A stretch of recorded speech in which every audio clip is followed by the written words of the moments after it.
Jonah Platt, thank you so much for joining in here on my podcast. Thank you for having me. It's great to talk to you.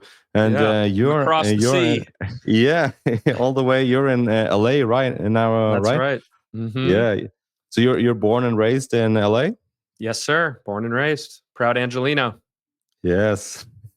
And to introduce you to my audience a little bit, I think perhaps people have already seen you here in Norway on Netflix and perhaps Amazon Prime, Being the Ricardos, and Mm-hmm. different kinds of shows. You're both an actor, a singer, a writer. You're also the host for Being Jewish podcast. And also, since 2021, I think you're a Jewish advocate and an influencer on that front as well. Yeah. So let's talk a little bit about you and your journey. How was it growing up in LA? And have you always lived like a Jewish lifestyle and in that sense, or tell us a little bit about your upbringing? Yeah. So I grew up very much surrounded by Jewish life. Being Jewish has always been intrinsic to who I am.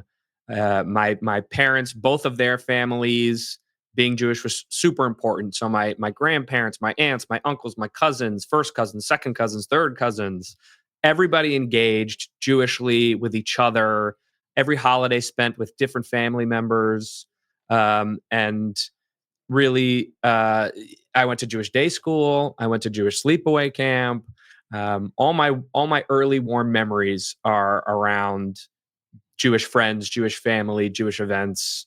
And it's always been very vital to the core of who I am, but what it's looked like and how it's manifested in my life has shifted over time. And what made you start getting into acting and singing and writing, and how early did you start that? I really was raised on performing arts. My parents, part of what brought the two of them together when they met in college was their shared love of the performing arts, and so they raised all their kids to love the performing arts. So I was, there's videos of me at 2 years old singing "My Fair Lady," and in kindergarten I wrote a song and choreographed a dance that my whole class performed for our teachers that they put in the yearbook. And I was doing musical theater after school, starting at age 8, all the way through high school, singing, playing in bands, playing guitar, doing choir, being in the plays and the musicals. Like all that was just always my jam. If I could do a project and instead of having to write a paper or something, I could like make a play, I would do that. Playing my cousins and siblings, we were always putting on shows in the backyard. So I was always there. And my dad works in entertainment. So he's on the other side of the camera. When I was growing up, he worked as an executive at a number of different movie studios. So it was always just sort of around me, I think in a healthy way of a like, oh, this is something that people do where they go to the office and this is the job that they do and they come home. But it was around me. So like, there were always scripts. My dad was reading scripts nonstop. So I was reading scripts from a young age and thinking about when I would read a book or something, I'd bring it to my dad and be like, I think this would be a good movie. I was so close on Harry Potter, man. I was because a great aunt bought me a British copy of Harry Potter before it had even been released in the States when I was like 10 years old, and I read it. I was like, Dad, you got to get the rights. This is the one. Somebody had already gotten it, but it was super early. So we just missed out on that one. Well, thank you if you had gotten that main part. Oh my god, that'd be a different life. But so yeah, it's always been around. I never knew precisely what I would do in the field, but I always knew I would be doing creative arts. And the second I graduated college, I came back to LA to get into the entertainment industry and been grinding around in it ever since. And then what happened in 2021 that made you also, upon all of this other stuff that you're doing, add being a Jewish advocate and standing up for the Jewish people? And what made you make that shift in your life? Yeah, really, what it was current events. In spring of 2021, as some of your listeners may remember, there was an eruption of violence between Israel and Gaza. Um, it was surrounding, on the excuse that was given was this stuff having to do with the Sheikh Jarrah neighborhood, is what they were calling it, and it was very convoluted. But it was just an excuse for Hamas to shoot rockets. And I found that there was a lot of confusion online, and a lot of my Jewish friends and community and family, they didn't know how to cut through the noise. They didn't know how to express what they were feeling. And I felt like I could be helpful in doing so because I'm pretty well informed. I like to educate myself on stuff in a deep way. And I'm a writer, so I have a way with words and articulating things that sometimes is useful to others. And I just started speaking online quite organically in that way, and trying to be a filter for nuance and understanding of, okay, these people are saying this, these people are saying this, here's what's actually going on, and here's how I feel about it. And people really responded positively, like, oh, this is helpful, thank you for doing that. And that sort of began it. And it just sort of slowly grew organically from that, very much on an as needed basis. It wasn't like I was like, okay, now I'm going to be an influencer. I was still doing entertainment was my main focus. But as things would happen, or as the spirit would move me, I would start to do stuff online. And it's really grown and grown and grown from there. I started speaking at panels and at conferences a little bit. And then I ramped it up even more in spring of 2023 after a trip to Israel with a group of influencer peers that really inspired me from all over the world doing different things. And I was like, I want to put more energy into this. And then October 7th happened and everything changed completely. I found that I just didn't even want to spend time focusing on entertainment anymore. I wanted to be putting all of my energy and time into this, which just, to me, it's the stakes are so much higher and it feels so much more important. And the moment we're in is so crazy and huge that, to me, that I didn't really feel like I had a choice other than to try to meet the moment. And so I was doing even more stuff online, like all day, every day, talking to people, listening to people, explaining things. And then I was like, after a couple months of that, I need to get back to my advocacy and not just like reacting to and putting out fires to what's going on. And that's where the podcast came from of, okay, how do I get back to my mission of what I think is important and what I want to be giving to people proactively, not just reacting to what's going on in the world. Yeah, I feel that too. I also have a similar story, like living a completely different life until October 7th and then switching up totally and then dropping off everything else and then only focusing on this. So where do you think that comes from? Just that drive, that necessity, that feeling of having to do this, having to focus on this and doing something?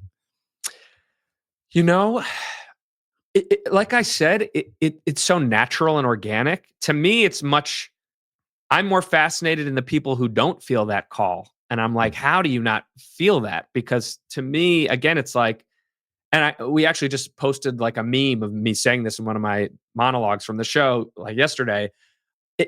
If what we've seen and what we've experienced in the last 2 years has not been enough to get you out of your chair to do something, like what could it possibly take? I mean, what are you waiting for? Good point. It's wild. So to me, the people who are rising to this moment and understand the stakes and want to be a part of doing something about it, that to me feels natural. That to me feels like what everybody should be doing. And not should in a like, you need to be doing this, shame on you. It shouldn't like, I don't know, we need to breathe air. We need to like stand up when our people are being persecuted. So I guess, some people feel that and some people don't. And I would guess that fear is a big factor for a lot of people. Although in my conversations, it's a very vague fear. I think a lot of people have. People just have a general sense of unsafety and feeling afraid that something bad will happen to them, whatever that might mean. So I think that's part of it. And then I also think a lot of people got caught kind of napping as far as their connection to their Jewishness goes. And for some people, October 7th flipped that switch right on. And they were like, man, I mean, that's actually, I'd say the majority of like, I got to get more connected to this stuff. This is who I am. This is too important. But a lot of people, the connection had sort of frayed beyond its ability to get reignited. And so the moment happened, and it's passing them by. When you first started in 2021 with the Jewish advocacy, were you also apprehensive as I might imagine, like career-wise, if I stand up doing this, might I lose jobs? Might I be canceled? Might I, did you have any kind of apprehension standing up as a Jewish person? Honestly, never. Not one time. Um, and I'll tell you why, for a couple reasons. One is, I don't know. I have too much self-respect for that. Like anybody, and I say this to people, like any person in a job who wouldn't want to work with me because I'm proud of being Jewish, like I don't want to be anywhere near that person. I'd be happy to lose that job. That's a toxic relationship that I don't need. And that says a lot more about that person than it does about me. And so I'll also say I'm calculated with and how I say things online. So I'm not the person on there who's trying to blow people up. Verbally and being aggressive and going after people and trying to be polarizing. I'm not trying to take advantage of situations. I'm not trying to demonize individuals. I'm not saying shame on you to everybody or whatever it is. I'm not trying to get I'm not trying to rile anybody up. So, and that's purposeful. Partly that's, just sort of my vibe, but also I don't want anybody to be able to say, oh, I'm not going to work with that guy because he's a jerk, or I don't want to work with that guy because, he's mean, or he's mean spirited, whatever. Like the only reason someone could knock me is because I am a Jew who likes being Jewish and supports Israel. And if you're going to knock me for that, again, that says a lot more about you than it does about me.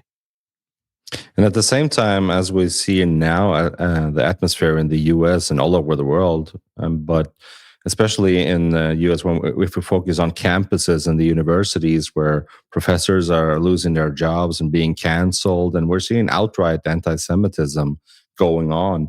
What do you think about this developments in your country? I mean, it's not just my country; it's kind of everywhere, right? Everywhere in the West, at least, because that's the only place the Jews are left. It's terrible, but anybody who's getting pushed out, it's not because of what they've said or that they've crossed a line. It's because they're Jewish, and and in being Jewish, they are what the inverted social justice, human rights circles have labeled now as an enemy. In this twisted, inverted way, where they have become the very enemy they purport to be against. It's terrible, and you hate to see it. And there's stories about it in every single industry. I just interviewed for my podcast a woman yesterday who worked at an abortion fund in the United States, and essentially was made to feel so ostracized and so much hostility and so unsafe in her workplace, where she was the only Jewish employee, for literally basically like just being a Jew in this moment, that she had to leave. And this was an abortion fund. It's like they have nothing to do with the Middle East. They have nothing to do with politics, certainly of a geopolitical, global conflict nature. And to them, it was like more important to draw this line between them and the Jew than to actually be a actual progressive environment where people are trying to understand each other's stories and give voice to minority and spotlight people struggling. It's like we do that for everybody except for Jews who don't count. So it's very disheartening to see. What is heartening to see, especially on campuses, is how strong the Jewish students and the Jewish communities are and how resilient they've been in the face of this. I've had the opportunity to speak to a number of college students, and some of the folks who are going to be our leaders for the next several decades are being hardened and formed in this moment at the college level and coming out as unbelievably mature leaders at a very young age, because they're getting put through the fire and they have no choice but to sort of handle it. And they are in an amazing way. And the communities are getting really strong. So a lot of the advice the key piece of advice that those folks have given me to give to others is, as long as you go to a college with a strong Jewish community, the rest of it doesn't matter, because when that community comes together, like, you feel supported, you can handle whatever. The rest is noise. So it's more important that it have a strong community than be afraid of a strong anti-community. Yeah, I share that sentiment, and I think that's one of the most positive things I've seen in this day and age. Being Jewish is that Jewish resilience that I feel is also almost built into our DNA. It's like it's Hmm. just a switch that snaps on, and I think where a lot of people would just snap and break into halves is like almost the Jewish people are just getting stronger. It's Oh like yeah. try to put us down, try to try to extinguish us. You're never going to do it. It's Nope. just makes us stronger all the time, and that's just beautiful to see. Yeah, totally agree. And like, something I'll remind people of is we've been through much worse than what we're going through right now, and we're still here. And we didn't have a state of Israel for all of it, and now we have that. We have the knowledge we have now, and we're not going anywhere. We're only getting stronger. And what's also great to see is that it's easy to focus on all the negative stuff and anti-Semitism and all this. And as you also mentioned earlier, now that you spent a lot of time only reacting to all this stuff, putting out fires. I'll also Yeah. try to take that larger perspective now and see, okay, what's positive in all of this. And for example, speaking of the academics and academia in the US, it's positive that all of this is being brought out into the light, where you have these hearings with all these Ivy League leaders and directors being brought out into the light, their kind of attitudes and everything. And one can choose to focus on, isn't it horrible, these kinds of attitudes? Yes, it is. But the democracy is working in the sense that, okay, this is actually being brought out into the light for the whole of the country to see, for the Western society to see what this is, and perhaps that will make a change, hopefully. I don't know. It's tough. The propaganda is so powerful and Yeah, strong and so it is. pervasive, and has so much sign on from the human rights world that, as I said, has been totally infected from within, but still stands to people who don't know that it's been infected as a beacon of high morals and values and social justice. Even as, the UN and Human Rights Watch, et cetera, are all, virulently anti-Semitic bodies. It's tough. And we have our work cut out for us in terms of how we educate against that. And I think some people, I feel like, of the current, let's say, like, young, like Gen Zers, some of them are kind of lost, I'm not as focused on them, but I am encouraged by the generation below them, who seem to be coming up much more armed and educated. What do you think about, is there a future for Jewish life and Jews in the US? Because I spoke earlier, like a couple of weeks ago, with Hillel Fuld, who you Hmm. know Sure. probably, and yeah, and I asked him also the same, and he was more on the side of people should move to Israel. That's the future of the Jewish people. People should go there. How do you feel about that question and the future for Jewish life? I don't think the Jews are getting kicked out of America anytime soon. Um, I think, like everything's happening in real time, so it's somewhat difficult to predict. But I feel pretty confident we're not going that far. I'll say this: the Republican Party in America right now has an iron grip on our government, and certainly from a policy perspective, they've been supportive of Jews, or at the very least, they're not doing anything that's, specifically coming after Jews, or is permitting, like, that. It feels like the Jewish community is in better hands right now in their party than it would be if it was a Democratic administration. So I think, at least in the near future, the people who hold the reins of power are not plotting about how to get the Jews out of here. Um, and then beyond that, we'll have to see sort of what develops. Like, we'll see what happens with this New York mayoral race and how that goes down. I don't know if you've been following that story. Mm. That will be interesting to just see where we're at and where the Democratic Party is at, and how they normalize or push back against what comes out of his leadership. So, long story short, I'm not, getting my passport ready. I don't feel like I'm in any kind of danger. And certainly, walking down the street in Los Angeles or driving around, like, I don't feel any anti-Jew sentiment on a day-to-day basis at all. It is not like I don't tuck my necklace in when I go anywhere. In fact, I get compliments on my necklace all the time. I know there are certain places, like, obviously different places around this country, but even, like, in New York City, there's certain areas you probably wouldn't want to stumble into unless you wanted to get into an altercation or, like, have somebody yell at you. But on the most part, we're okay. And it feels a lot scarier than I think it is in reality, which is not me downplaying. I mean, people have died, and that's extremely serious and horrible and scary. But it's not like someone's getting killed every single day for 6 months. I mean, there's been 2 incidents and 3 attempted, if you count what happened to Governor Shapiro's mansion, and those are each horrific. But it's not. The whole country hasn't lost its mind, and the majority of the polls that you see, you continue to find that most Americans can tell the difference between terrorists and the people who aren't the terrorists. Most people get what's going on. It's really the fault of the media and social media and people who sort of are just parroting the Hamas talking points that allow the propaganda to filter through and shape people's opinion. I'm hopeful if and when this war comes to an end, that a lot of this will recede, or at least the volume will get turned down in a significant way.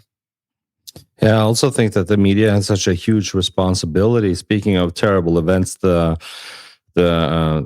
terrible killing of the beautiful couple up there in Washington, D.C. a couple of months ago. Like, I feel like that kind of turn of events happens a lot because of the media's 100%. Yeah, that kind of reporting. Yeah. They both of those incidents in Boulder and Washington followed within like 48 hours of some salacious, inflammatory, incorrect news story shoved out by the media. One of them was like 40,000 babies are going to die in the next 48 hours. It was like something like that, which was like wildly inaccurate and taken out of context, and like obviously immediately disappeared the second that story went out because there was nothing to it. It was so ridiculous. And then it got people killed. And I really do think that. And the media, if anything, has shown us that it is very, very untrustworthy. And you have to really dial in who to trust and for what, and what flavor you're getting when you crack something open. So, like, for example, let's say the New York Times, who's been all over the place when it comes to Jews in Israel, doing a lot more harm than good, for sure. But certain news stories they cover are well done and well thought out, and certain things have merit, and certain arguments they make are at least debatable. And then certain things aren't, but at least I'm aware, and many Jews certainly are aware, that you need to have your eyes wide open when you're looking at something from the New York Times, and be aware, as I say, of the flavor you're getting. And if you're just sort of consuming any large media, you go, well, I trust it because it's the media and it's a big company, so that means it's reputable. You're gonna be propaganded. I mean, Reuters has been horrible, AP has been horrible, the BBC has been, virulently anti-Israel in a lot of different ways. And people who aren't aware of that take it as fact, and that's really dangerous. What's so scary is also the example of this killer that shot this couple up in Washington. He obviously thinks that he's doing a good thing. He believes that he's doing the right thing on the right side of history. I remember reading how he was, like, after he killed this young woman, he was screaming free Palestine, as if he's believing that this is the right thing to do. And I feel like a lot of that is fueled by this one-sided narrative that people are hearing all the time, all over again, all the time. Yeah, 100%. I mean, people are being taught that, Zionism is racism and and Israel. I mean, literally, they were like, Israel is like the Nazis. And what Yeah. Israel is doing in Gaza is like what the Nazis did to the Jews, which to me, that's like the most infuriating one. That's like, tell me you know nothing about the Holocaust without telling me you know nothing about the Holocaust. And because again, it's that subversion, the inversion of human rights and social justice, where because of the framing of Israel bad, Israel worst evil, Israel oppressor, Israel apartheid, Israel genocide, just all these words that I liken to, lighting a bag of dog shit on fire and you can just toss it on somebody's doorstep and run away.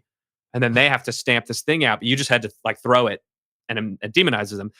All of that, I forget where I started with that sentence because I went off on the dog shit train. It's a good image, though. Right? That's what I think about when I hear all those words.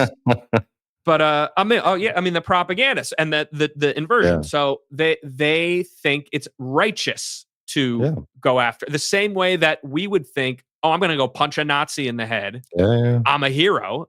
They literally think I'm going to go punch a Jew. That's the right thing to do. That makes me a righteous social justice hero. I know. And it's very much by design by Israel's enemies, who were like, okay, we can't beat them with weapons, so let's beat them with education. Let's infiltrate that slowly and indoctrinate everybody and get them from the inside out. Here in Norway, it's like this has infiltrated the healthcare system too. So a lot of people in the Jewish community, they're scared to show like the Star of David that I'm wearing right now if they're going to the doctor, right? So is it like that for you as well? Or do you feel like it is like that for the Jewish community in the US? If you're going to the doctor, to the healthcare system, like would you be scared to show your Star of David? I wouldn't personally, but I know that there are instances where people are. I mean, most famously in Australia, those two people recorded themselves saying they would kill Jews, basically. Yeah. I featured on my newsletter, a woman has created pins that have like a star on them that says, "You are safe with me," that she wants people to purchase, so, like healthcare providers, to put Jews at ease when they come in, because that fear is so real that people are going in and they're afraid that they're going to, be put in harm's way because they're Jewish. And I mean, like, that's a perfect example of how twisted this is, right? Yeah. That you are a healthcare provider and you have been convinced into like not providing healthcare. Like, how does that jive with your morality? Like, whatever got you to do that cannot be the right thing. It's crazy that in 2025, as a Jew, you have to look for people wearing that pin in the hospital. I'm Jew friendly, so you have to go to that person. It's like, how do we get here?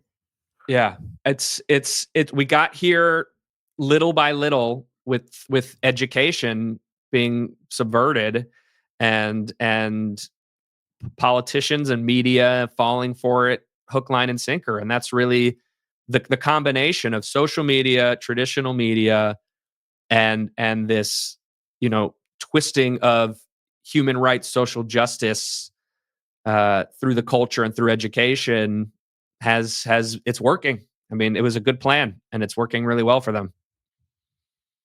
What's your relationship to Israel, and what does Israel represent and symbolize to you? I love Israel.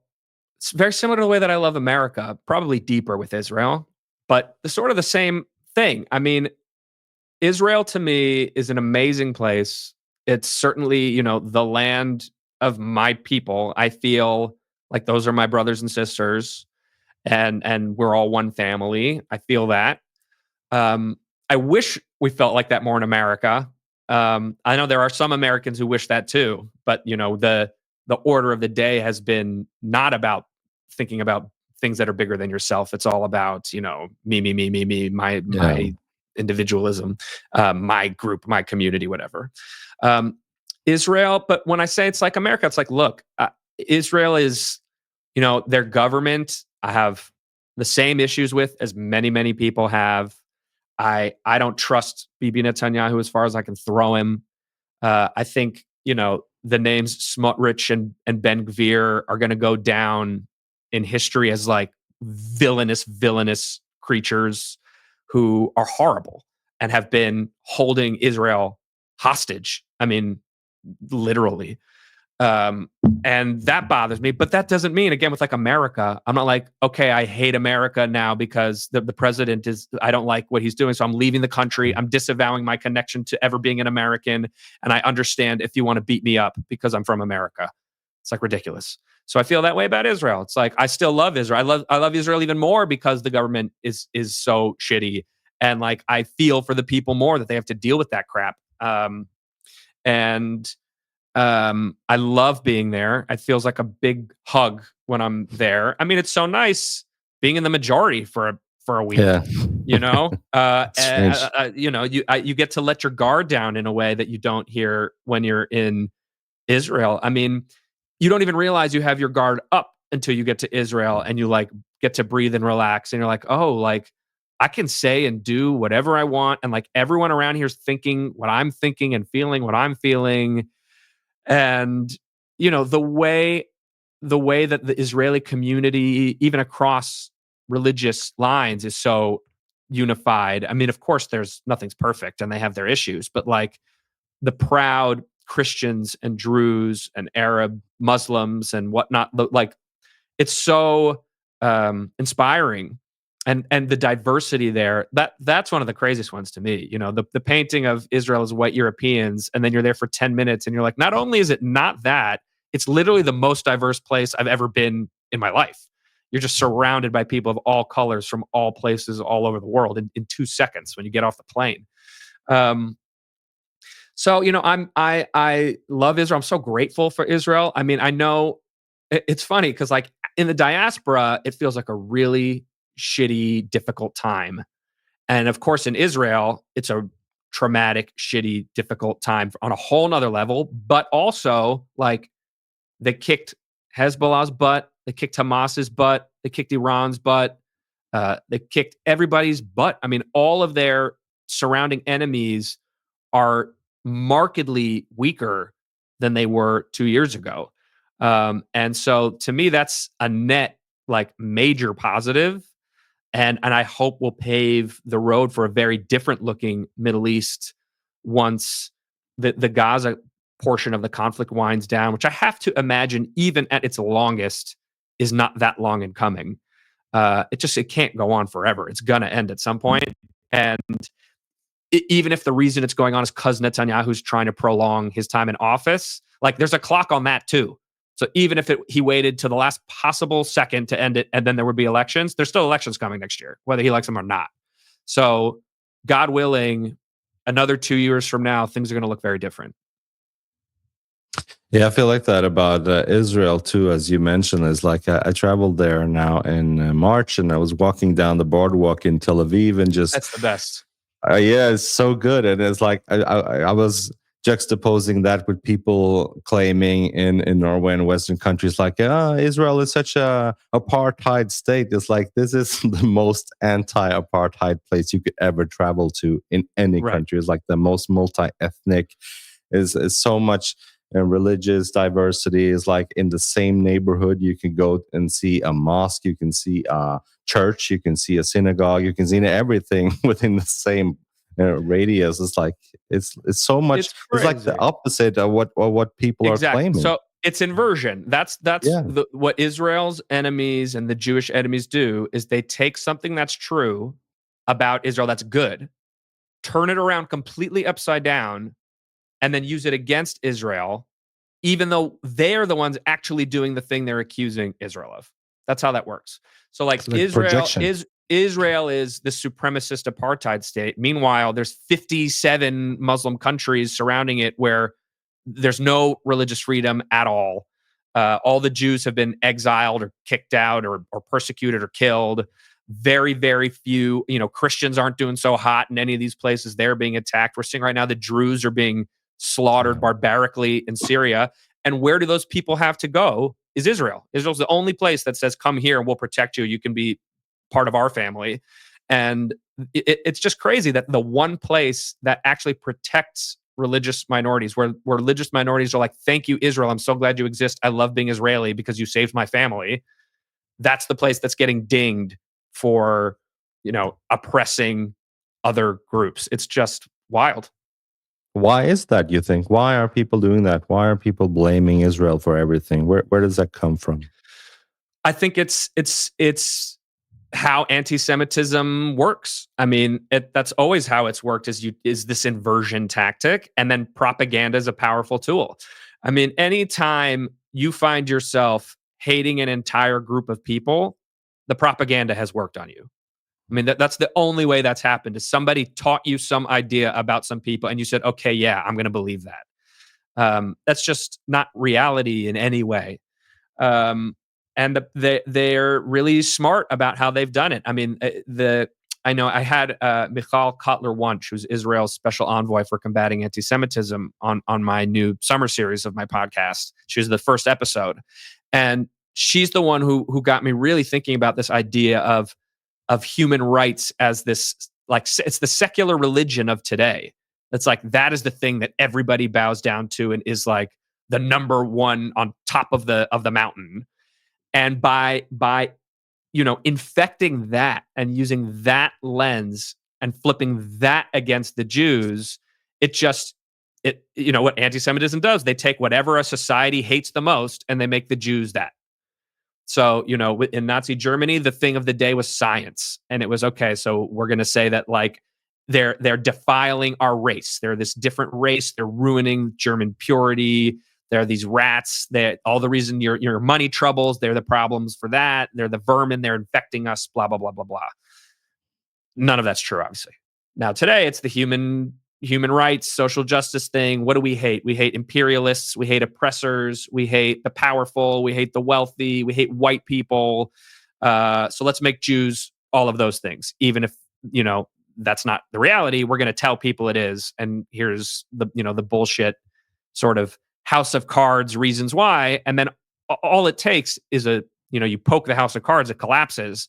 But most people every day, they're not taking the time to think critically and poke at that house of cards. I'll mention this thing. So I had Erin Molan on my show. Erin Molan, the Australian reporter, has been amazing.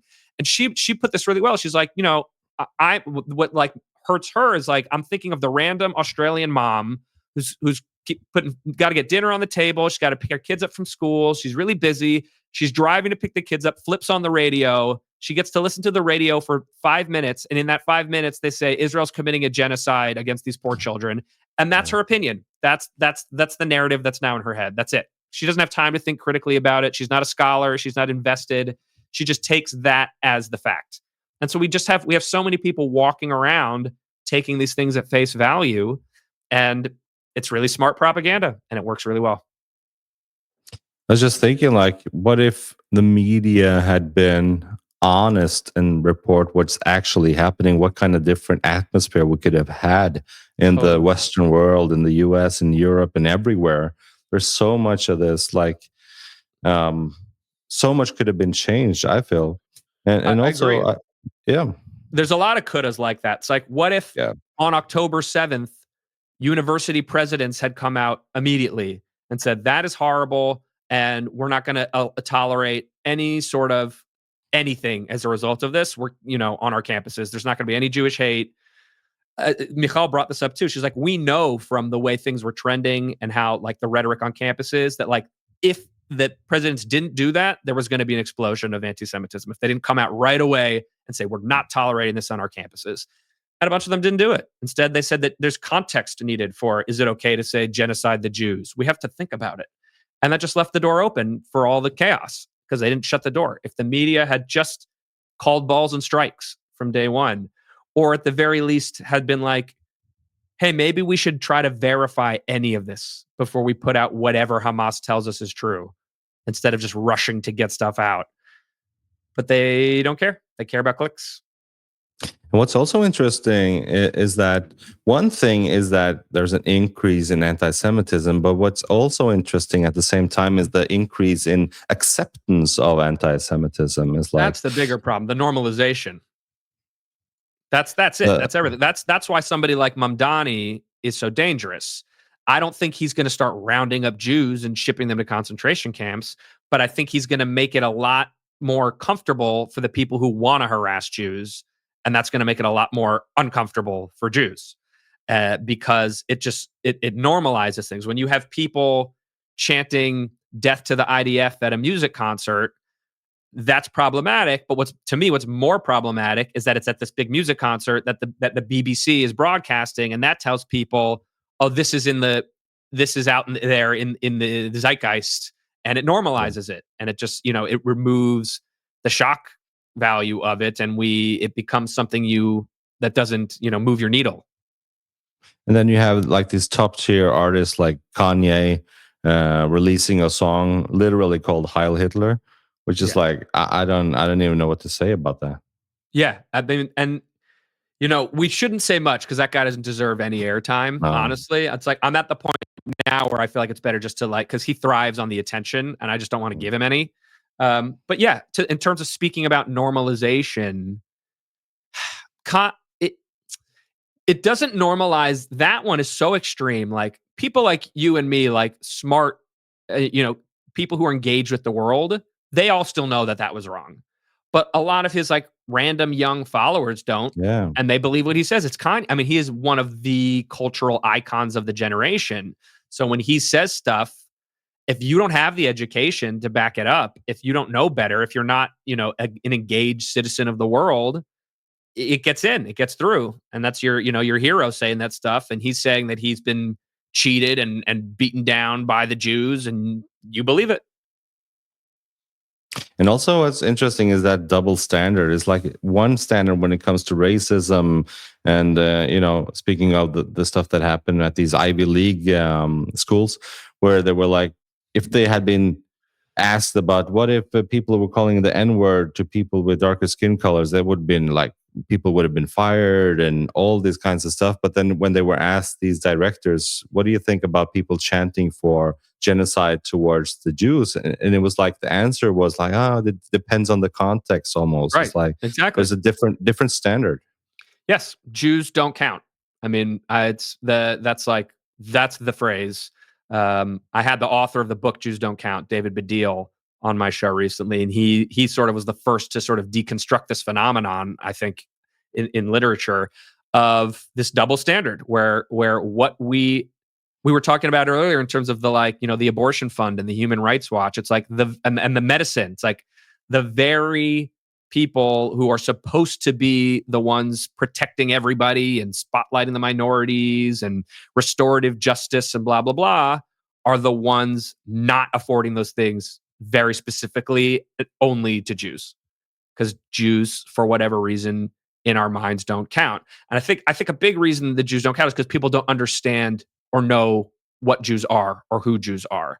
We're such a small minority. It's crazy. I mean, there are videos like man on the street, Instagram videos of people going, how many Jews in the world do you think there are? 100 million.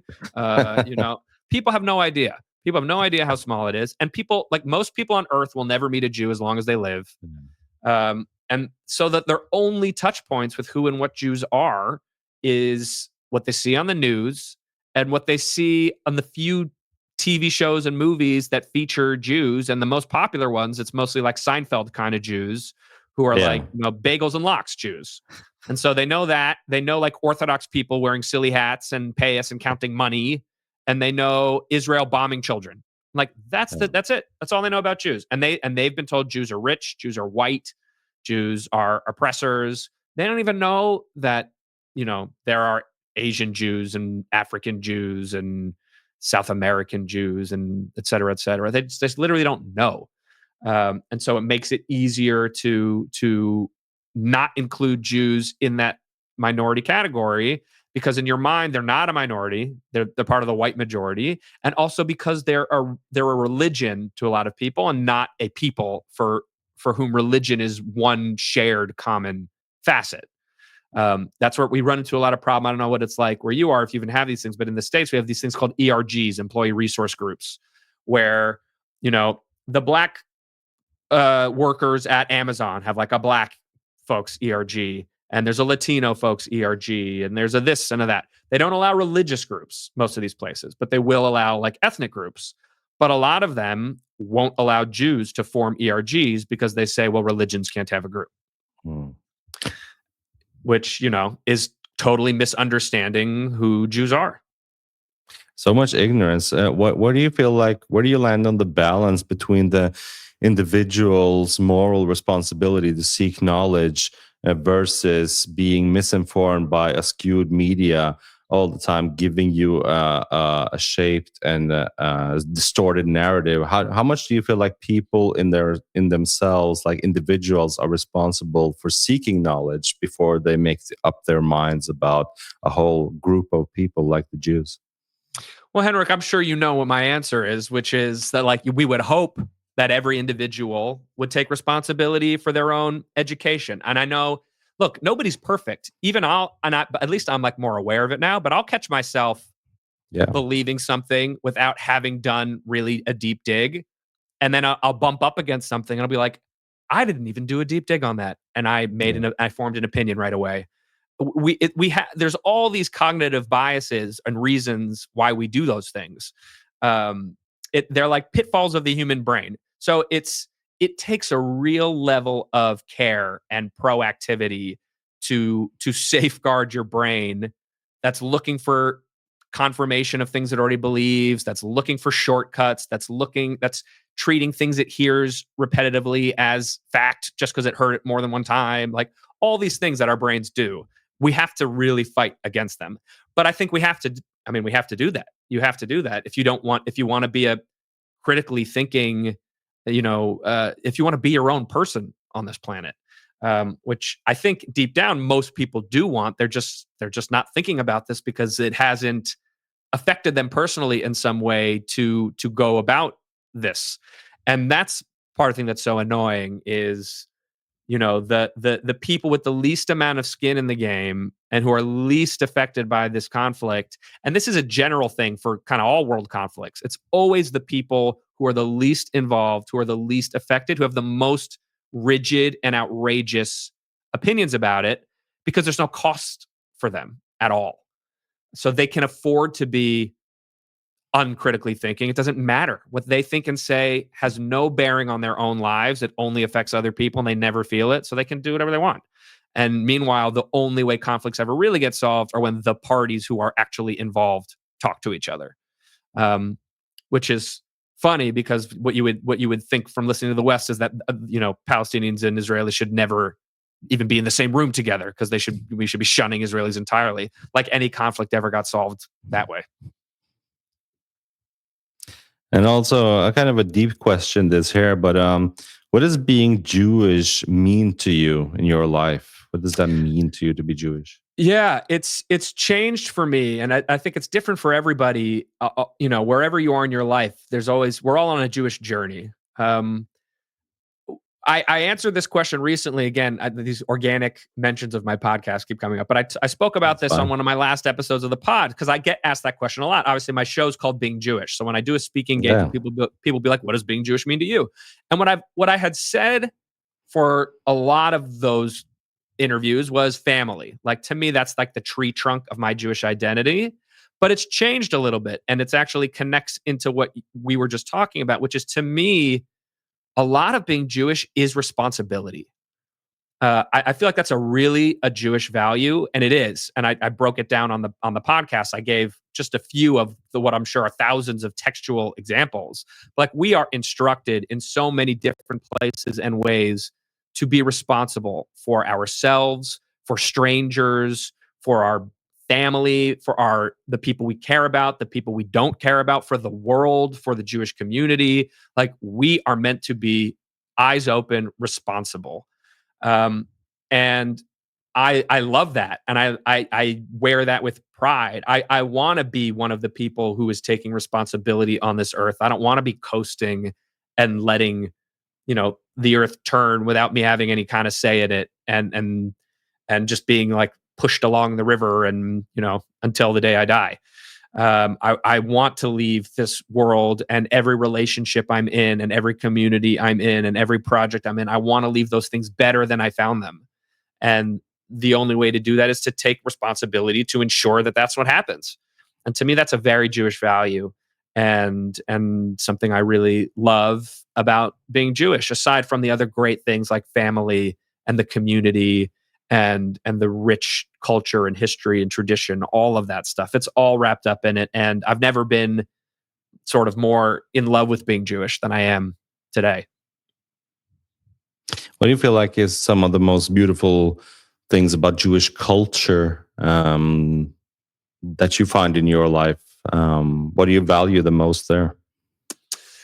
I love, Judaism is so thoughtful in its rituals and customs. I mean, some of them are archaic and we don't need them. Like I just learned, like the reason you're not supposed to mix like chicken and milk, not meat, but chicken and milk, is because like it came from like, someone might think it was meat and milk if they saw you eating it, so just don't do it. And I'm like, okay, that's ridiculous. I don't care about that. But like, for example, like I love the rituals around Shabbat. I love doing that with my kids every Friday, of lighting the candles, doing the wine, eating the challah, not just because people have been doing them for thousands of years, which is important and cool even of itself, that like, I'm not going to let it die with me. But I love okay, we're going to stop the chaos. We're going to slow down here, even if it's 4 minutes while we light these candles, drink this wine, and eat this challah, and then we go back to whatever the kids are running around and doing. We're going to slow down. We're going to take a breath together. We're going to differentiate the rest of our week from right now. We're going to make this moment have meaning and sort of sanctify these few minutes and be present together and be grateful for what we have. And I love having a weekly reminder to do that. So, I mean, Jewish customs are full of wise things like that are just thoughtful and are there for a reason, and are so useful to leading a good life in a way that's so much more specific and pointed than, be good to your neighbor, which is lovely, but like Judaism gives you so much more. I really like the concept of tikkun olam, to repair the world, and bringing light into the world. I think that's such a beautiful obligation to have that as a responsibility to wherever you go, to try to repair what's broken and fix and improve the world. No doubt. Would you ever, or have you ever been an actor in like a Jewish show or like television series? Yes, a couple times, luckily. I got to do. Have I ever played one on camera? Yes, I did a Hanukkah movie for Hulu called Menorah in the Middle. That was really fun. And then I've done on stage, I've gotten to play 2 great Jewish roles. I was in a play here in LA called The Engagement Party, where I played like a contemporary guy who happened to be Jewish, which I loved. It wasn't like about Jews or being Jewish. The character was just Jewish. And then I was in a musical called A Walk on the Moon that is sort of a Jewish story, really about this Jewish family and a Jewish father. And I loved getting to do that. Have you seen this television show called Nobody Wants This, about this Jewish rabbi? I love that show. Yeah. I had one of the actors on my podcast, and we talked about how I think it's just the greatest show, and I'm so glad it exists. Yeah, me too. I feel like I also spoke with the guy, I can't remember who, but I spoke with somebody on my podcast talking about how important those kinds of shows are, not just for their contents, but to normalize what it is being Jewish to the main culture, right? That's, as I said, it's like the only touch point people have is the news and TV film. So we need TV shows and movies that are just humanizing Jews for people and showing people, oh, Jews are like regular people who have feelings and I can relate to and have romance and are just people around me in the world, and not just this like mythical creature that I see on the news or have been told about. Perhaps you could pitch something and write a script for something, some kind of a Jewish television show. I'm producing a Jewish movie right now called The Mensch. Oh, really? That it's in pre-production. So trying to put my money where my mouth is and help tell a contemporary Jewish story. Wow, where Jews. Will it stream on like Netflix or something? No, it's an indie. So we'll make it, and then we'll try to sell it, and then we'll figure out where you can see it. Oh, I gotta keep an eye out for that. The Mensch. Everybody should keep an eye out for that movie. That's great. Henrik, I'm sorry, I have to jump. I have a hard out. Yes, thank you so much for joining in my podcast here, and thank you so much for all you're doing and for being the host of Being Jewish podcast and all the work that you're doing. Thank you so much. And I just want to give a shout out to everybody in Norway. I've visited, I have family there, and I know, in talking to them, how tough it's been for the Jewish community in Norway. So I want you guys to know you have a friend and an ally in me. Would love to have you be part of my community online. I'm at Jonah Platt on Instagram. I answer all my DMs. And you can find the podcast on Apple, Spotify, on YouTube, youtube.com/ at Being Jewish Podcast. We put everything up there. So, say hi. That's great. Thank you. All right. Thanks, Henrik. Bye bye. Great to meet you. You too. Bye bye.